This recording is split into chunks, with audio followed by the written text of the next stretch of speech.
Well, hello there, and welcome to the House of Hammer. Although, this time around, I should say the Camp of Hammer. Hang on, that doesn't sound quite right, does it? Either way, for this particular episode, we have vacated our usual residence and have landed here. No drafty corridors, creaking doors, or trumpet-like noises emanating from my co-host's rooms. No, for this time around we've landed in a POW camp in Malay for 1958's The Camp on Blood Island. We're already trying our best to fit in, too. I've started digging a tunnel with a spoon. Ben is fashioning a radio out of tin cans and string, and our Kev is making some form of contraband hooch in the latrine. At least, I think that's what he meant. All he said was he had something brewing. Before I take you through just what the Camp on Blood Island is all about, I think it's only fair to point out that this is a rather different beast to what we've been used to. Granted, we've experienced the horrors of war quite recently, with the steel bayonet. However, given the fact that we've recently encountered the perpetually stitched and bandaged one, and soon we will be making the acquaintance of a certain dude with big teeth and a serious phobia to sunlight, you could be forgiven in thinking that Hammer were headed straight into gothic horror territory, and staying there. As you will hear from our roundtable, and if you have seen the film, this couldn't be further from the truth. The Camp on Blood Island is, in the words of director Val Guest, a Japanese POW picture that doesn't pull any punches. Also, it should be noted that this film hasn't been seen on British television since 1979, and this is the country that came up with Naked Attraction, so you have been warned.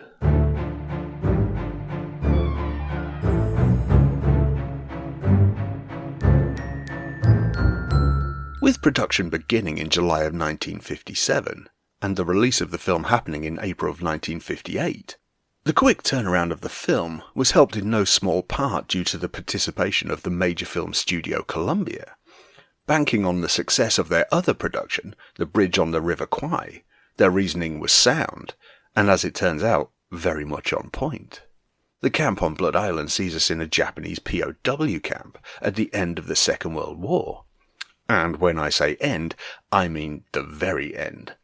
Word of the Japanese surrender hasn't reached the officers in charge.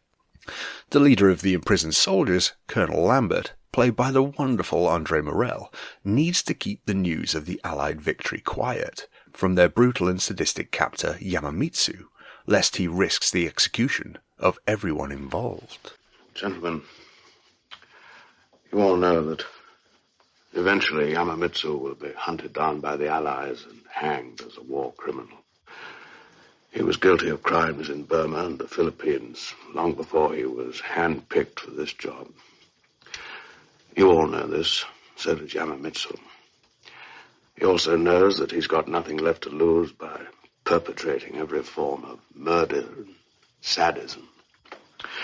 Twice Yamamitsu has told me, quite dispassionately, that he will murder every man, woman, and child on this island and raze both camps to the ground if Japan loses the war.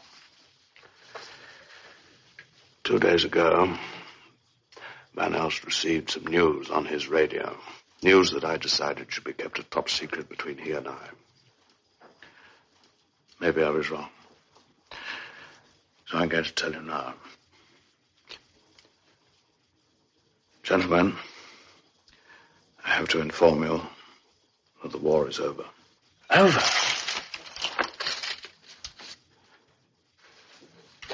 Two days ago, Japan surrendered. So far, we've kept the news from Yamamitsu. Patrol is coming. My bloody oath. Hard enough keeping the lid on this critical secret, but also, Lambert has to try to keep discipline in the ranks, while simultaneously trying to keep some kind of morale going as well. Throw in the constant desire to escape, a neighbouring women's camp who are also in peril, and the arrival of a crashed American pilot, Lambert's struggle to hold on to some form of control seems an almost impossible task. We head on now to the round table. Joining me as always are the cunning and crafty Kev Moore, and the tricky troubleshooter, Ben Taylorson. So here we are, gentlemen, to discuss possibly the most controversial film of the Hammer canon thus far, The Camp on Blood Island.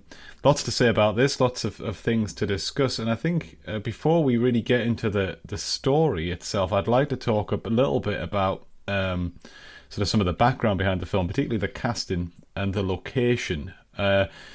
Let's start with the location, because the film opens with a sort of a sweeping shot of what is meant to be Malaya, but is hilariously quite obviously England, from the large sort of elderly oak tree or whatever it is that you see, and then some fabulous fake palm trees that they've created and shoved in the middle of a field, which I really quite enjoyed, to be honest. But what do we feel about? Because I forgot about that very quickly. I was totally absorbed and sort of in the mindset of the fact that we were on this island in Malaya in the 1940s.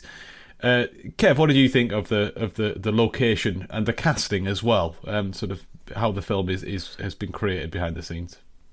Yeah, I thought the location was great. It never really took me out of it, because I started watching a competing film, if you like, which is Bridge on the River Kwai. And there's quite a lot of trees in that, because obviously it's set in the middle of the jungle. And there's not a lot of palm trees in it, to be honest, so it didn't really matter to me that much with this one. But I like the way tree's a tree, in it, Kev. A tree's a tree, yeah, that's it. They all look alike to you. Just cut them all down. I'm not bothered. Concrete them over. Swines. But yeah, it was great, because I was thinking, where the hell is Malaya anyway? And I had to have a look on the map, and it's apparently Malaysia, but it's not, because it ended up being Malaya until the end of this film, really, 1957. Yeah. But as well as that, you've got the gravel pit again, which actually looks quite sun-bleached in this, that we had in X the Unknown. Yeah, it's cracking.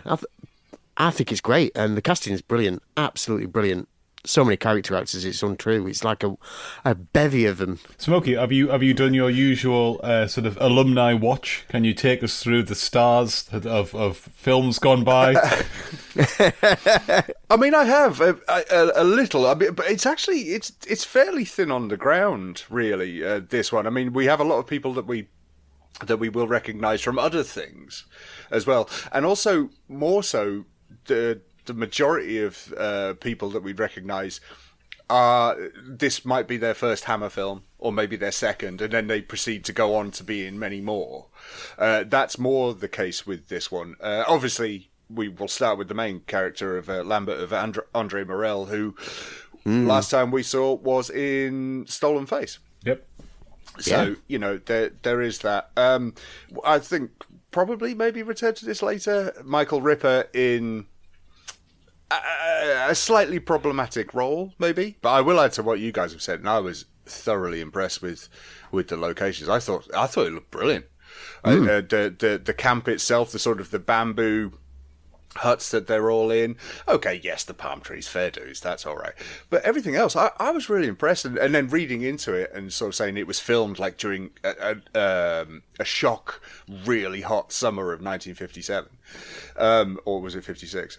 No, 57. If you remember, I mentioned it on The Abominable Snowman. I said that was released during the long hot summer of 1957. Yes, yeah. And while they were filming this, and they made really good use of it as well. Everyone does look really sweaty and miserable. Don't they just? Yeah. Yeah, I got to agree with the casting as well. I think the casting in this is fantastic, and straight away saying that Andre Morel in this is wonderful. I've got to have a quick word for Richard Wordsworth as well, whose job is to effectively be emaciated prisoner who gets gunned down horribly in front of his wife. He never has much luck, does he, Richard Wordsworth? No. Given, didn't we last see him in Quatermass where he got melted, effectively? He did. Yes. Yeah. So he's exceptional, and became the poster boy as well for this film, clinging to the barbed wire fence.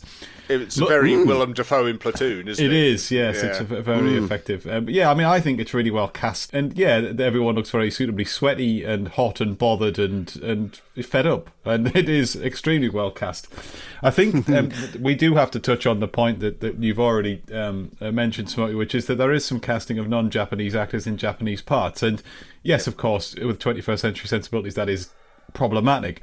But what I will say is that once I got into the film, it didn't distract me from the story at all. I don't know how you were both. Smokey, how did you feel about that?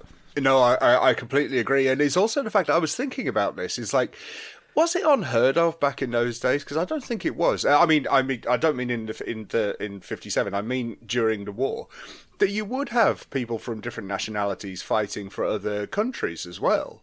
So, you know, it wouldn't be because I saw someone online complaining that the lead sort of Japanese, not that the head of it, but his second in command, he's Indian. Mm-hmm. Yeah, and they were sort of really complaining about that. And I'm like saying, but is that out of the realms of possibility of wartime that you would have a second in command who is Indian, who just happens to be able to speak Japanese? I don't think it was. Well, look at the British forces, for instance. We were made up. We were a ragtag of everybody. We had Canadians, Gurkhas, the whole lot, right across the board. So exactly. Yeah. So I don't think. No, it didn't take me out of it at all. It just adds to the tapestry of this film because you have. You know, every single walk of life and look in both camps, the male and the female camps. And, it worked for me. It did. I think the problem comes into that is that the film isn't nuanced enough to explain any of this away, and it just kind of goes with, here's a foreigner, they'll do as Japanese, which is kind of whether or not that's how it's meant to be intended. That is the criticism I think that can be fairly levelled at it. But to reiterate, you know, once I got into the film, accepting that as problematic, it didn't affect my. I mean, Kev, how did you feel about it? To be honest, I didn't find it particularly problematic because really, you've got the most multiracial, multicultural cast we've seen in the Hammer film so far. I mean, for me, there's two standouts. There's Wolf Morris, who we saw in The Abominable Snowman, who seems to play every different race except his own. He was German.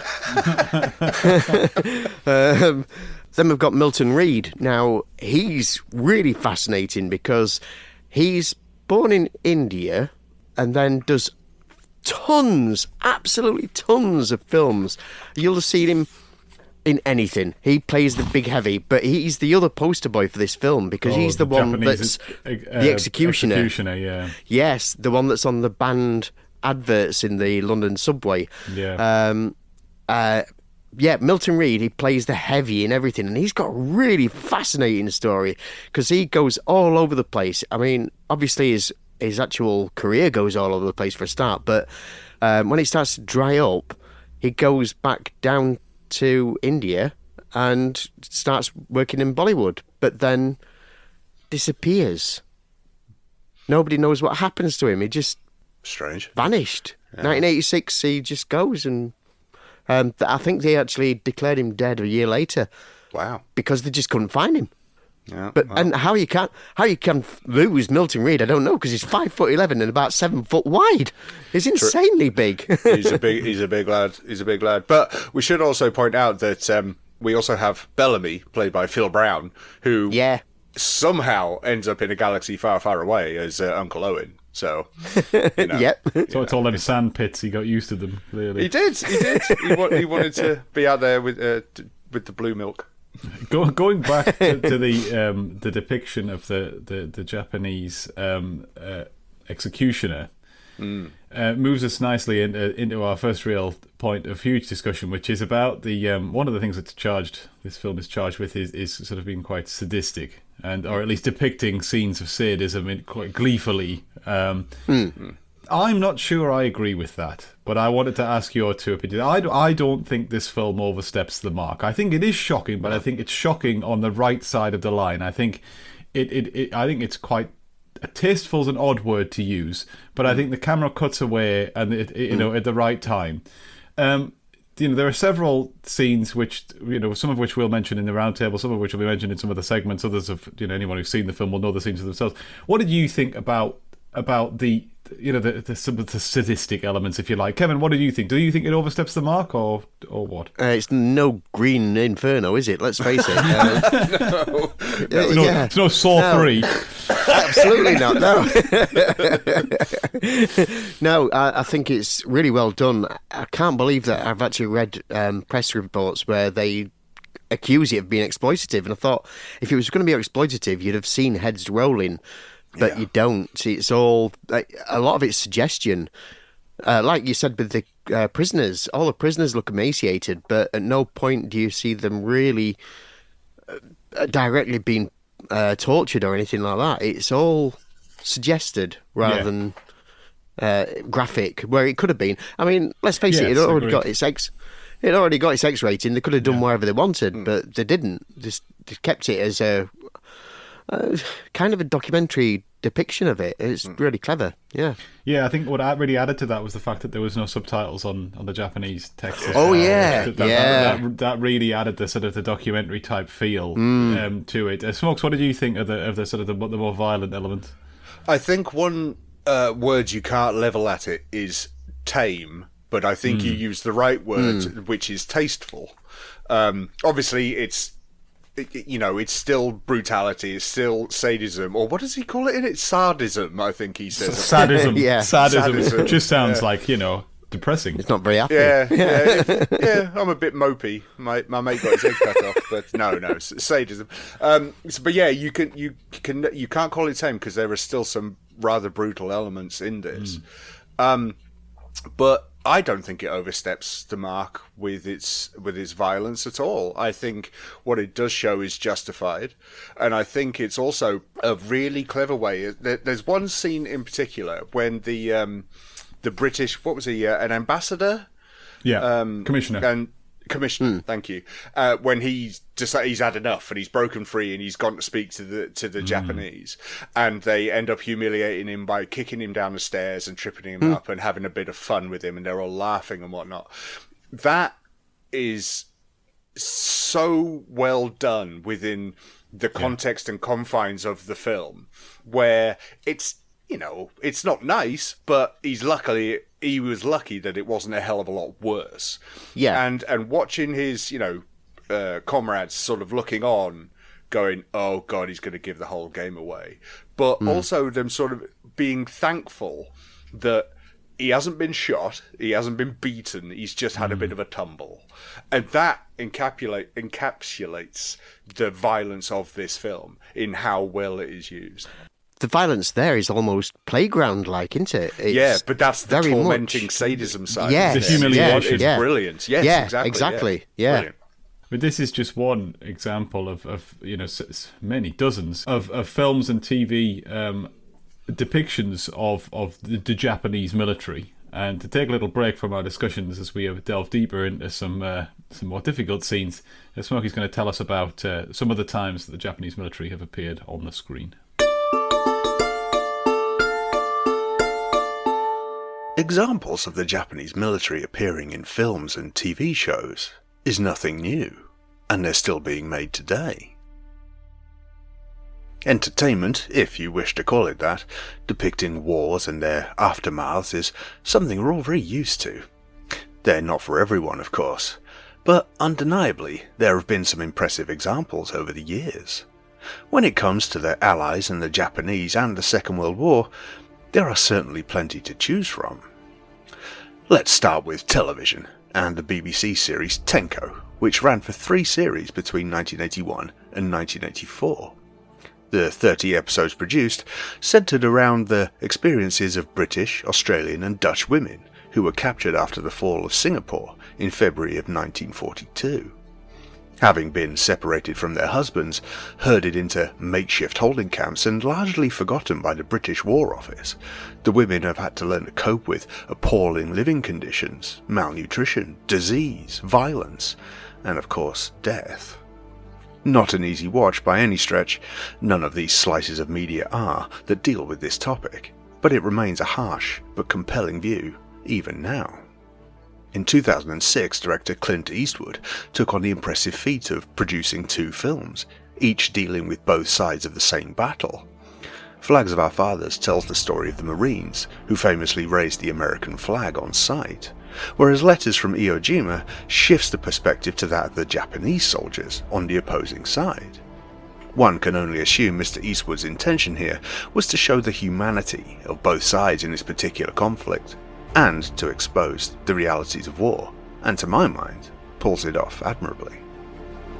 In 1970, Tora Tora Tora was released, a historical drama that recounts the events leading up to the Japanese attack on Pearl Harbor.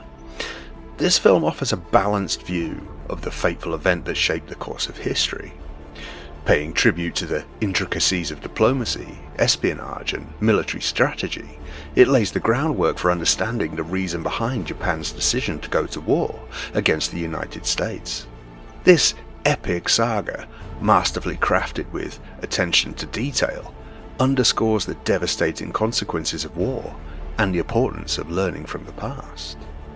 2014 and Angelina Jolie brought us Unbroken, the biography of Louis Zamperini, whose plane crashed in the Pacific Ocean, leaving him and 2 other survivors to drift for 47 days on a life raft before being captured by the Japanese Navy. As a prisoner of war, Zamperini faced brutal torture and unimaginable hardships, ultimately triumphing over adversity with unwavering resilience and courage. Worth watching alone for Jack O'Connell's incredible performance as Zamperini. Finally, we come to one of the most heartbreaking films ever, and it's 1988's Grave of the Fireflies. Personally, I will admit that when it comes to Studio Ghibli's output, I can be left a little cold, to say the least. Where this particular film triumphs, though, is the shift it makes to highlight the impact war has on the innocents that are caught in its wake. Personally, not one for repeated viewings, but it is certainly one film that, once watched, it will never leave you.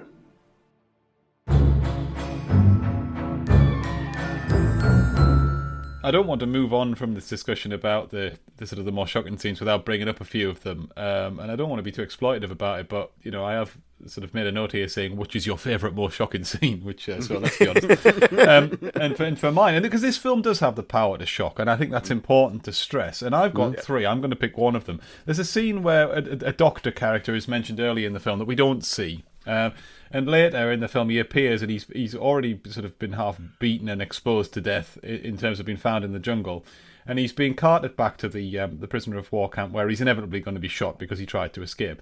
Anyway, this truck calls around to the women's camp on the way, and he makes a dart for it, and he runs over to the fence of the women's camp and calls for his wife, and gets no more than I think a word out of his mouth before he's horribly gunned down by a guard, who then walks over to him, and as he's lying dying on the floor, machine guns him in the face in front of his wife, who screams, and then he lets out this little snigger of pleasure when he kills him, and then there's this big music sting that comes in as well, and that it made the hairs on the back of my neck stand up. That was grim, but it's very effectively done. It was really, really shocking. Kev, yourself, any scenes that particularly moved you?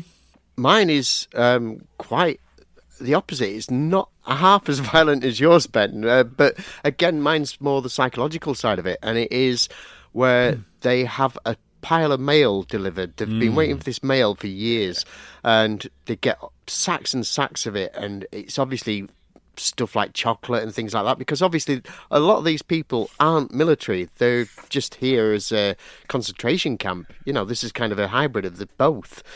And then I can't remember what it is, but they're punished for something, and then it's for prisoners trying to escape. Yeah, it's that's it. It's Yes, for it was, the doctor. In fact, the doctor, I believe. Yeah, it's following that. Yeah. And they make one of the prisoners actually come out and set light to everybody's mail, and you can see that everybody hates him, and he knows that everybody hates him, and it's fact that he's got to still live with those people afterwards. Yeah, it's fantastic. It is just a horrible thing to do, because you're not just picking on one person, you're picking on the whole camp. You're destroying everybody's hopes right there in one move. Horrible. And the film makes it obvious without even uttering a word that if he doesn't do it, he'll be killed on the spot. Oh, yeah. Yeah. And I'll add just a little caveat to that as well, if you don't mind, Kev, which is that just seconds before, because the lads the prisoners, they know that this is their mail delivery, and it's wonderful. And they go down the line of the British soldiers, and there's even a bit of levity, and sort of going, "Oh God, I could never read my wife's handwriting," and they're all having a bit of a chuckle, and that's what makes that scene so effective for me, was because they just pull that rug out from under their feet straight away. That levity lasts 5 seconds. Yeah, I think it's about the only time we get a bit of levity in this film as well. Yeah. I don't want to make it sound like it's dour or anything. It's not, but. The only other one I can think of is when because they're passing secret messages in Latin, is when the Reverend has to think of what water tower is in Latin, which I thought was quite funny. Yeah. But no, I mean, I don't think it's outlandish to say that the very opening scene of this film is incredibly shocking. I mean, you have a POW digging his own grave, and you're waiting for the command of the Japanese commander to let his second in command know that that's it. He's dug enough. Which again, the sadism comes in, which is that he's obviously been digging for a while, because that's a deep grave, and then the commander tells him to go faster, and it's like, you can't tell him to go faster now he's near the end. Tell him to go faster at the start. But yeah, so it's just the sadism, and just to see him get shot into his own grave is very shocking, very powerful. In front of all of his friends. In front of all of his mates, as they all the camp. The little cursory glance he just gives to the priest, who gives him the sign of the cross before he gets. Yeah, oh my word, brutal. Moving on from all that uplifting stuff, the device that the film is hung on is really clever. So you've got this prisoner of war camp, and what we find out reasonably early on in the film is that the war has actually ended. The Japanese have surrendered, but because the camp's radios are down, the officers don't know yet. What the prisoners know, though, is that should the commanding officer find out that the war is over, he's pledged to burn the camp to the ground and kill everyone in it. So you've got the tension of not just their camp. Yes, well, indeed, the whole island. How do they deal with this, and how do they sort of keep the news from these people, and what are they going to do about it in the long run? I mean, I think that the whole film it all hangs on this sort of premise. I think it's very clever. I don't know, what do you think, Smokes? I completely agree. I mean, the wonderful thing is that at this point, Lambert, Andre Morell's character, the leader, if you will, him and Dutch, his sort of not his right hand man, but the most useful of his squad, are the only ones who know, because he intercepted the radio transmission that the war was over, the Allies have won, the Japanese have lost, but they've decided to keep it to themselves because it's a good idea. It's a really good idea. Yeah. As one of the other sort of soldiers says later on, you've performed a miracle here, keeping it to yourself, and he really, really has. It's a wonderful device, but also is the fact that you see that internal struggle that Lambert has to go through, of knowing that his actions not only affect his camp, but the female camp as well, and that's genius. Yeah, because you've got people dying left, right, and centre. You've actually got cholera kicking off in the women's camp for a start off. Yeah, so the longer he's prolonging this, the more people are starting to drop. Yeah, I mean, I think despite the fact that the film is set in, obviously very, very much so, in a certain period of time, I think the device itself is quite timeless. And I think it works extremely well. And for anyone who might think, oh well, I'm not so sure how realistic the depiction of the fact that war has ended, but we still have a little group of people here who know nothing about it or refuse to believe it. Well, Kev's going to tell us a bit more about holdouts. He's got nothing left to lose by perpetrating every form of murder and sadism.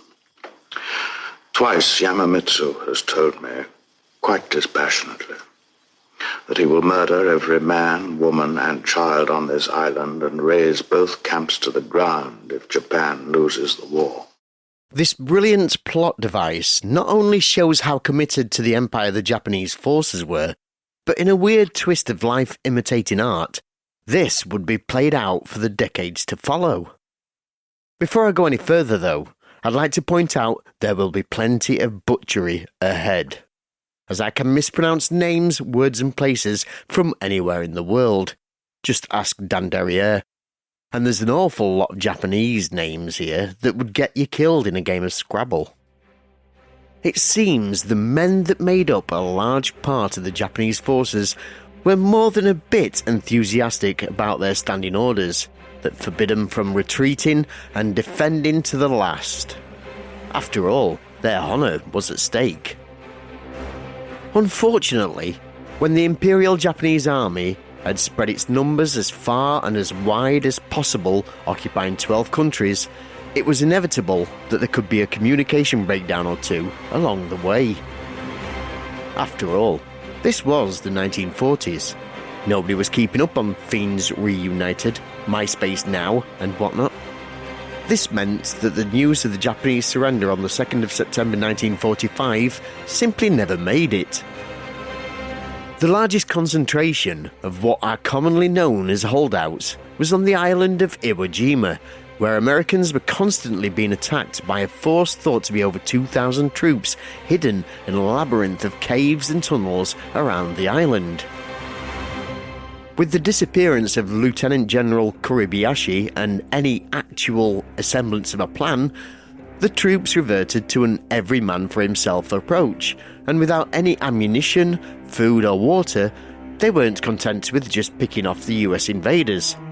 They also formed their own tribes and regularly fought each other to the death. This would carry on until January 1949. Out of the 22,000 originally posted on Iwo Jima, only 1,083 Japanese troops returned home. The most well-known holdout has to be Hiro Onoda. His fame is such that there have been books and films of his exploits through the decades, and he's not only the poster boy of holdouts, but also an official Japanese national hero to boot. Despite being officially pronounced dead in 1959, this didn't stop him fighting Filipino farmers and police on the island of Lubang until his final surrender in 1974 to a man that was also hunting the abominable snowman. I kid you not. And even then, Suzuki, the snowman hunter, had to track down Major Yoshimi Taniguchi and get him to force an order to surrender. Hiro was originally on a sabotage mission, along with 3 others from his unit. Along the way, the others gave up or were picked off by police shootouts, but he still refused point blank to believe all the airdropped leaflets saying the war was over, and even dismissed family photos and letters as fake news. He was pardoned by President Marcos of the Philippines for his trail of destruction, cattle rustling, and a body count of at least 30 people over the years. He was then sent home, where he found out that all the Japanese kids had gone soft, so despite his hero status, he hightailed it to Brazil, that well-known home of the ex-World War II loony. It was in Brazil that he fell in love and got married at the age of 54, before returning to his homeland to teach survivalism. And it finally took the combination of heart failure and pneumonia to take him down at the age of 91.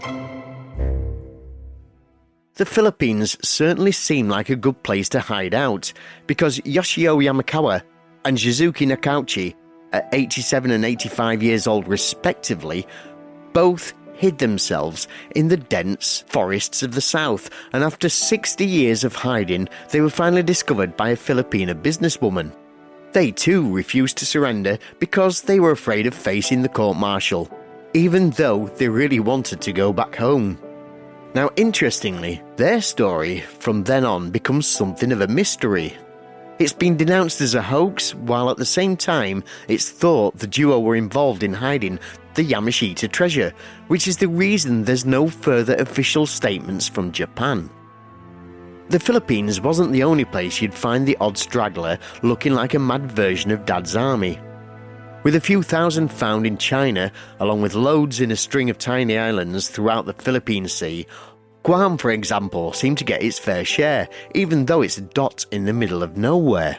But again, that's probably why these scattershot units just never got the memo.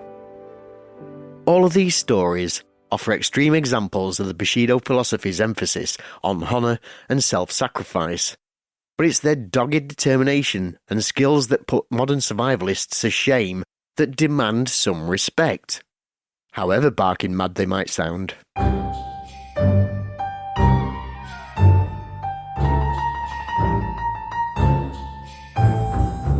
So, sort of running in parallel to our men's camp, we've already mentioned a couple of times, there's also a camp for women and children, or, well, women and child, elsewhere on the island. And the film does switch between the two on a couple of occasions. I've seen criticism, I think grossly unfair criticism, that the women's camp feels like a bit of an add-on to the story, and I actually think quite the opposite. I think it's actually the fact that it is included in the story gives a sort of a more rounded idea of what conditions were like for various different people, and I think that the film wisely doesn't focus on it for too long, given the nature of some of the crimes that were undoubtedly perpetrated in these camps. Mm-hmm. Barbara Shelley appears as the closest thing we have to a leading lady, and the story of what goes on in the women's camp is quite grim, in so much that they're all dying of cholera. What did you think of the inclusion of that sort of facet of the story, Smokes? I completely agree with you. I think any criticism of this is grossly unfair. I think the story that runs parallel alongside the men's camp, it dovetails with it really, really well, and also that it does mirror the camp as well, even though they're I'm guessing not military, in as much as as the men are. But Kate, as you say, Barbara Shelley is definitely the opposite of Lambert. She is the leader of the women's camp. But also is that I mean you can't fail but notice is that the women's camp is much more brutal than the men's, in as much as that when they discover they have a sort of snake in the grass of someone who's fraternizing with the Japanese, dear me, do they turn quickly. You know what I mean? Yeah. When it happens in the men's camp, they're quite reserved, and it's sort of like, no, hang on, let's hear him out. And it's in the women's, it's like, get her. It's like Ghostbusters, it's get her. Yeah. And it's just, I mean, that was a surprise. I think what you'd say is they're fiercely critical of her motives. I think that's a very polite way of saying it. Yeah. What did you make of the depiction of the women's camp, Kev? Again, I thought it was a perfect way to really ramp it up as well, because you've got this women's camp, and obviously you've got obvious connections with the men's camp. You've got Kate, who is actually married to Victor Caroon, that we see for about a second. Yeah. But also later on, you find out that the wife is also of the commissioner in there as well, along with his child, his 5-year-old son. Yeah, the oldest couple with the youngest son ever. Yeah. 5-year-old son to a man that's obviously a 70-year-old. But okay. Funny. Maybe it was a scandal and they were actually grandma and granddad, and it was just What I would say before we move on is that Kate is depicted as a very strong and sort of fearsome woman, which is great, until the point she escapes, when she turns into Mrs. Useless. And I have, in 5 of her lines, the sort of charted her downfall from useful and sort of brilliant ally to dead weight that has to be carried round. So they escape from the camp, and the aim is to get across this river and relay the message to the allies that they need saving. Her lines at this point, and she only has 5 of them: I'm going to be sick, I'm not as strong as I was, I can't make it, I can't swim that far, just leave me here. I'm going to forgive you for that. But her last scene, I'm sorry, but the last scene that she's in this film is she's collapsed and she's dead weight, and she's being dragged through a bush by a bloke trying to get her to the radio station. I'm going to forgive you for that, though, because we see the scene earlier when she's literally just seen her husband shot twice in front of her. And then she's, called into action to save the life of someone who she fails to save, by the way. Not by her own fault. It's just she just can't save the person who's ill. And so you're saying she's rubbish again, then? Shush you. So she then tries to strike a Japanese officer, and she faints. And she's also she's already been hit by a Japanese officer as well, which was pretty nasty. And so I'm going to give her a buy on her. She's been through a hell of a lot in 24 hours. So I'm going to give her a buy on how I just assumed that she'd caught cholera, frankly, and that's why she was so weak. Well, I mean, that's possible. We're moving towards wrapping this up, but I want to keep, there isn't much levity in this film, as we've already mentioned. But another scene that had amused me that I wanted your take on was as the end is nigh for the camp and they realise they're going to have to fight back against the Japanese using whatever weapons they can cobble together. They do just that, and they build these handmade sort of prison weapons. And I think it's fair to say that they vary in standard. Included in this, and I've taken a note of what I saw as we scrolled along the line. I saw there's several bayonets, which I think is probably something I would go for if I could reach for one. There's a broken bottle, which is, basic yet effective. There's an ornate letter opener. I don't know where they've got that from. Someone has made himself a mace out of barbed wire, which I quite liked. And then there's one guy, though, who just appears to have a toilet brush. Now, I'm not... Do you think he's trying to give them the lurgy? Get away from me, or I'll touch you with the pooey toilet brush. It's a toilet brush covered in cholera. Covered in cholera and barbed wire. Yeah. It's been down the swamp. It's been dipping it in the swamp. You get a toilet brush in the face covered in barbed wire and cholera, you're done for, mate. Look, let's face it, you get a toilet brush in the face and you're just like, ugh, anyway. Now, we mentioned right at the beginning of this round table that this film has a kind of a reputation that precedes it, based obviously on the content of the film, but also alongside that was the marketing that was used to depict the content, which I would say did go sort of beyond what I would deem to be acceptable. So it was marketed as the true war crimes of the Japanese, and basically like some kind of exploitative horror show for people to come and look. And I think that it undersells the film, which I think it is a very credible story and narrative in its own right, and B, it depicts a sort of it allows for a criticism which I think is unfair, which because a lot of the contemporary criticism of the time talks about this film depicting the Japanese in a certain light and cobbling together the worst of war crimes and putting them together in this sort of fictional camp that never really existed. And I don't think that is at all what the film's trying to do. The film it goes out of its way to paint a picture and show that the people in charge of this camp are exceptions. They're not what you're meant to believe was commonly depicted. They're war criminals, and they're going to get their comeuppance at the end of the war. That's the whole premise of the film hangs on that. So I think it's unfair. So I just want to lead in at this point to give you a little idea of how the film was received at the time in the press when it was released.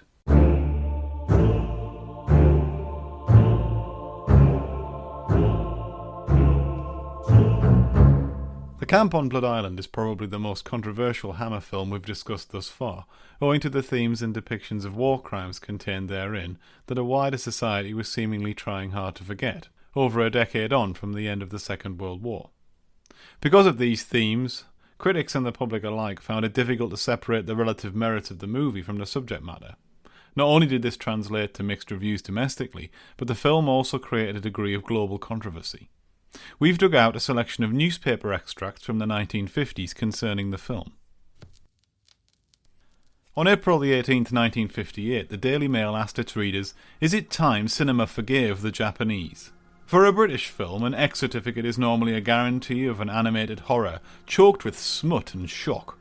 Produced by Anthony Hines, The Camp on Blood Island is no exception. Mr. Hines is a Goldwyn for the ghouls. He can always send a bestial cheer round the mentally underprivileged in the art cinemas. Once he jested merrily to me that the censor cooperated so long as his films did not have a head dissolved in acid and an eye gouged out in the same reel. In The Camp on Blood Island, Hines restricts himself to one beheading, one dead foot sticking out of an open grave, one buxom strumpet selling herself for cigarettes to the Japanese. If that were all, the film could be written off and forgotten about. But that is not all, not by a long way. The film takes itself seriously. It has the capacity to carry racial hatred. It will provide emotional release for the near-moronic. Like the audience of George Orwell's 1984, they can sit in the cinema and chant hate, hate, hate. It should be a great financial success. The moneymakers must be grateful to the men who suffered and died in Japanese camps to make this film possible. Chris Reynolds writes for the Daily Mirror on the 19th of April 1958. A new war film, The Camp on Blood Island, will be given its world premiere at the London Pavilion tonight. It contains some of the most brutal scenes ever filmed. Horror is piled upon horror. and it is guaranteed to make you squirm and shudder. Had this been an honest, straightforward documentary, one could have found some excuse for it, but the characters and events are pure fiction, and the resulting phony horror is not good cinema. Writing for the Sunday Mirror on the 20th of April 1958, reviewer Bernard McElwain calls the film a hard-hitting prisoner-of-war comic about life under Japanese, and felt that the blood and brutality were exploited by the box office. The Times from the 21st of April 1958 reports that the popularity of war films continues, but the approach to them has largely changed with the passing of the years. The tendency now is to honour friend and foe alike, and to suggest that war itself is the great enemy, a maelstrom into which honourable men are drawn against their will. At their best, such films do contribute substantially to the promotion of world peace. But every now and then there still appears a film such as The Camp on Blood Island, which seems set on reawakening feelings of hatred and desire for revenge by perpetrating memories of past cruelties and savage acts of murder. Some people may feel that hopes for the future peace of the world are not well served by harbouring a spirit of bitterness. Others argue that when a great national sin has been committed, the slate should not so easily be wiped clean. Whatever the rights or wrongs of the matter, the central situation in The Camp on Blood Island is an intensely dramatic one. On the same day, a review in the Financial Times reads, "The Camp on Blood Island is intended to transport us to Malaya 1945. 2 camps full of British prisoners of war, men and women, are commanded by an infamous Japanese sadist who has sworn to massacre every inmate if Japan loses the war. This is the makings of a good story. It soon becomes apparent, however, that this is all comparatively unimportant. The film is really about Japanese war crimes.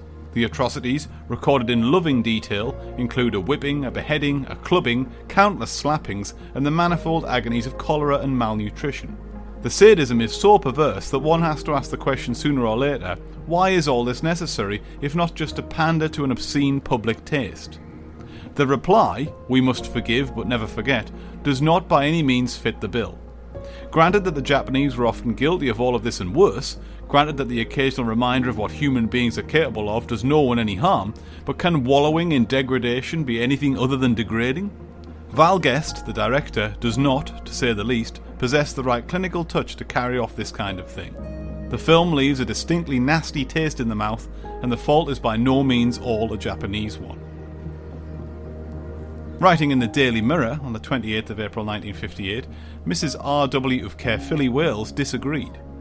People condemn the film The Camp on Blood Island, which tells of Japanese war atrocities, but even the young rock and rollers now, growing up, should be taught to remember what happened. We forgot in 1918, and so we got a repeat performance in 1939.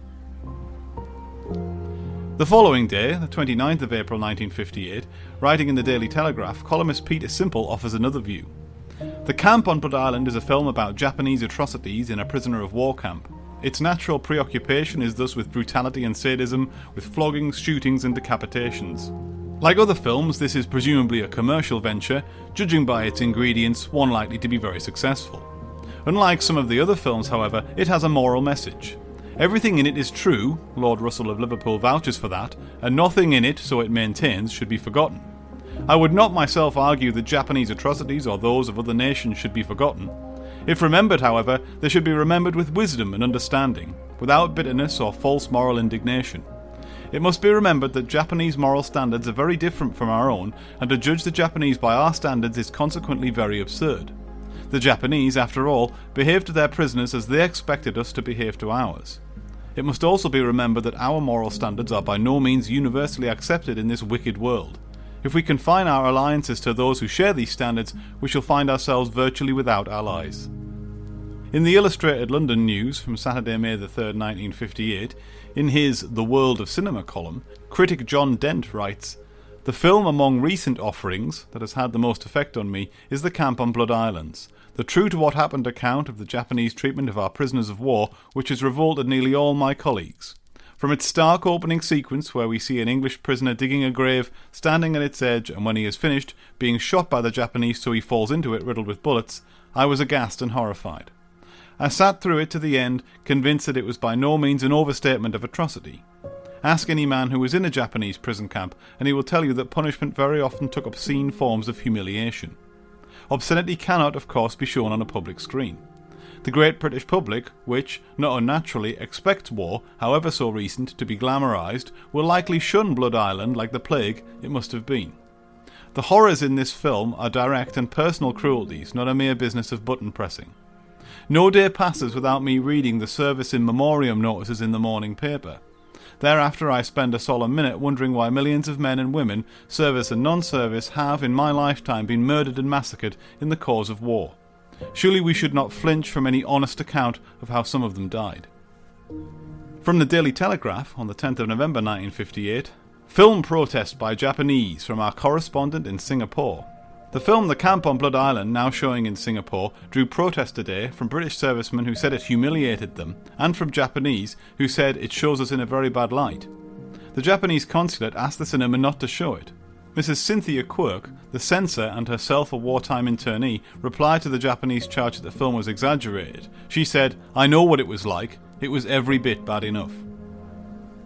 From the Japan Times on the 27th of November 1958, the Japan Motion Picture Industry Federation is expected to lodge a protest with the British and American embassies in Tokyo shortly against the showing of a British anti-Japanese film in the United States and countries of Southeast Asia. The movie, The Camp on Blood Island, was criticised when it was shown in England recently. At an emergency meeting of directors yesterday, the Federation said the distribution of such anti-Japanese pictures would impair friendly relations between Japan and the countries where it was shown. And finally in the Times from Friday, September the 11th, 1959, film ban upheld from our correspondent in Hong Kong. The Film Board of Review has upheld the decision of the censors banning the British film Camp on Blood Island, which deals with the Japanese atrocities in a prisoner of war camp in Malaya.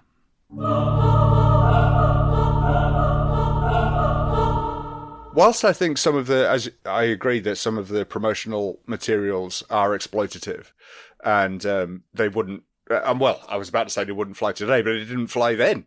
You know, they didn't get True, used properly. But something I will just add a little caveat on, because I watched the trailer before I watched the film, and I was so glad that the film wasn't like the trailer, because it is pure guns, bullets, violence in the trailer. That's all it is, and it paints a very different portrait of the film. So the trailer's grim, isn't it? But it's a different type of grim to what this film is. I thought it was going to be much. Again, we're returning to that word. I thought it was going to be much more sadistic, compared from what the trailer showed me. And so I actually think this is a little PSA that is, if you do watch the trailer, don't believe that that's what this film is going to be, because it's not. Saying that, there is some top grenade bowling going on. There is some tremendous grenade action. There's some tremendous grenade action. My favourite scene of the film involves a grenade, but I'm not going to go into it because of it is a massive spoiler. Oh, it is. Right, gotcha. Yeah. Oh, it's I know a what good you're one. talking about. Yeah, that's horrible. I suppose really the biggest sadist in this is Yamamitsu, who is the commandant, the camp leader, if you like, because he has no regard for these people at all. I mean, he's sat there in his office, and every time you see him sat in his office, he's eating something else. That was so clever. He's always in twos. He's either using both his hands to eat, or he's got two sets of chopsticks to eat. Yeah. He's always eating, and then you like cut two, and you've got prisoners outside that are literally starving to death. Again, it's like I mentioned before, and I completely agree. It's the context behind it all, and it really is. Look at this glutton while those guys outside are starving, and as you say, he's like Brad Pitt. He's eating every scene. Yes, and Ocean's 11. Yeah, exactly. Yeah, well, every film. But he doesn't look much like Brad Pitt, to be fair.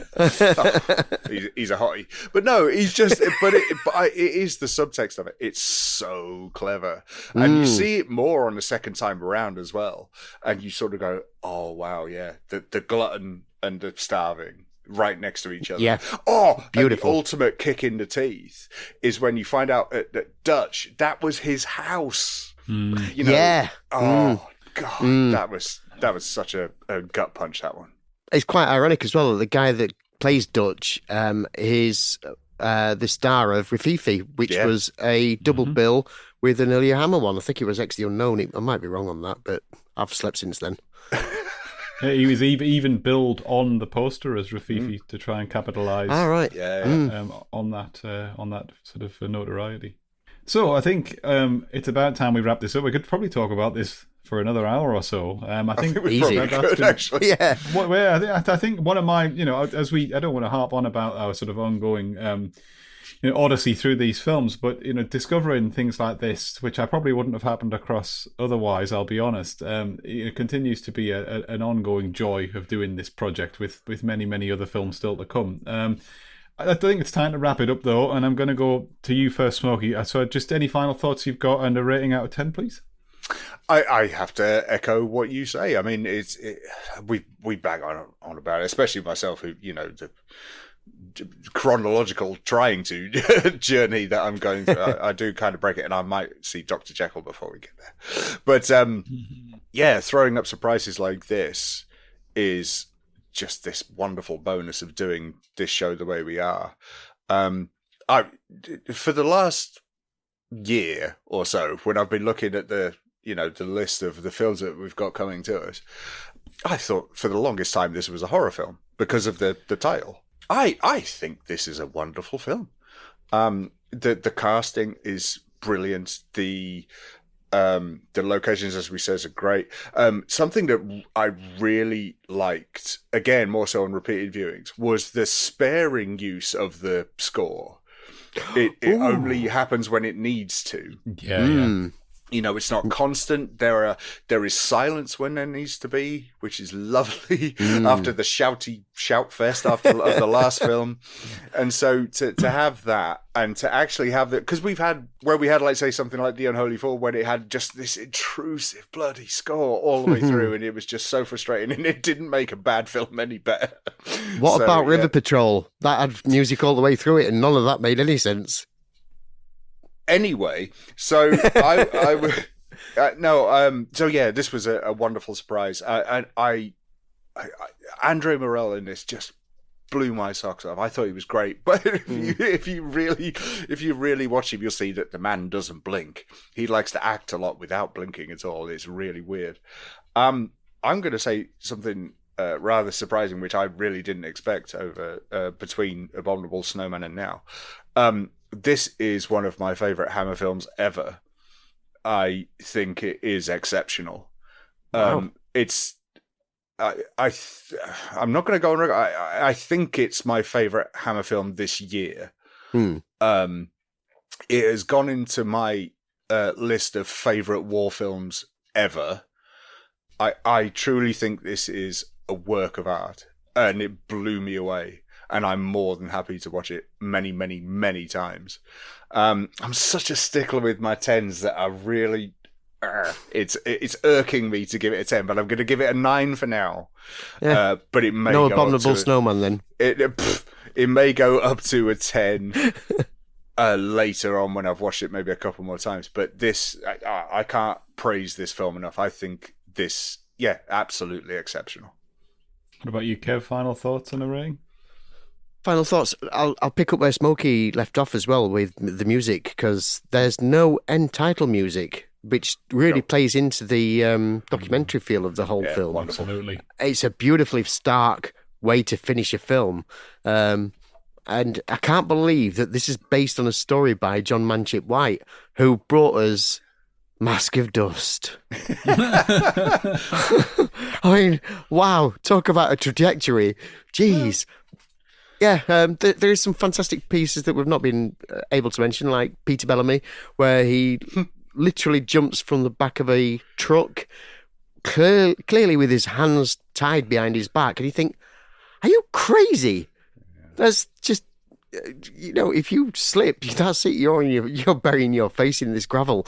Great, well done. It's so good, and blood always looks better in black and white. As blatantly obvious in the opening scene, which is a great shocker, and a real statement of intent as well, really, because that sets you up for a hell of a roller coaster ride. A couple of bits it just kind of not sags, but you think, well, really? I mean, like the Michael Ripper bit, it was great because it does pay off, because you have him at start, he's been very vindictive, and flicking cigarettes at prisoners rather than actually passing them. But then he gets his comeuppance because he actually says it's okay now. We're all friends because the war's over, and at this point they're like, no, we can't tell anybody, so that's it. You're done for, son. Yep. But yeah, for me, great film. I'm not giving it a 10 because it's not Abominable Snowman. This isn't Abominable Snowman. Yeah, it did lack a psychic yeti. I'll give it that. Yeah, that's it. But that's what you were missing. That's what everybody should have in a film. So it's going to be a 9 for me as well. Well, that's it's not a first, I don't think, but it's 9s across the board because I'm giving it a 9 as well. Yes, this was a real find for me. I enjoyed it. Is not perhaps the right word. Appreciated it is perhaps the better word. I thought it was masterfully put together, well directed, incredibly well directed and edited. And it tells, it's a story with no fat on it whatsoever. I think it is shocking, but shocking for the right reasons. I think that its ability to shock now, some what are we looking at, 70 odd years later, is commendable. I think that the fact that it's not been shown on British terrestrial television since 1979 says a lot about the notoriety of the film rather than the content of the actual film, and I think that's unfair on it. I actually think this film could be remade very effectively and quite cheaply, and I think it could be updated with perhaps some slightly more sympathetic angles towards the captors, and still pack the same punch and make the same sort of war is hell statements that maybe got a bit lost in the marketing for this film that seemed to say Japanese bad, everyone else good. I think it's a much more complicated film than that, whilst also not being a complicated film at all, ironically, paradoxically.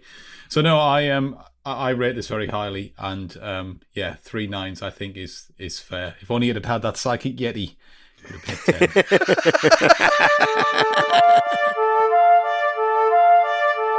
So there we have it, a very rare occasion where we all agree. Obviously this film won't be to everyone's taste, but it will be very interesting to see what you think, so please let us know. Well, my friends, we're at the end of another episode. Make sure to check out the show notes to see how you can get in contact, join our Patreon, or to buy some of our lovely merch. Also, a quick little mention must be made to our wonderful listeners in Ireland, who very recently pushed our Abominable Snowman episode up to number 1 on the Apple Podcast charts. We thank you wholeheartedly for your amazing support. So, until next time, where we welcome you through the doors of Castle Dracula. From me, Smokey. From me, Ben Tillison. And from me, Kev Moore. We hope you stay well, stock up on those crucifixes and garlic, and join us once again here at the House of Hammer.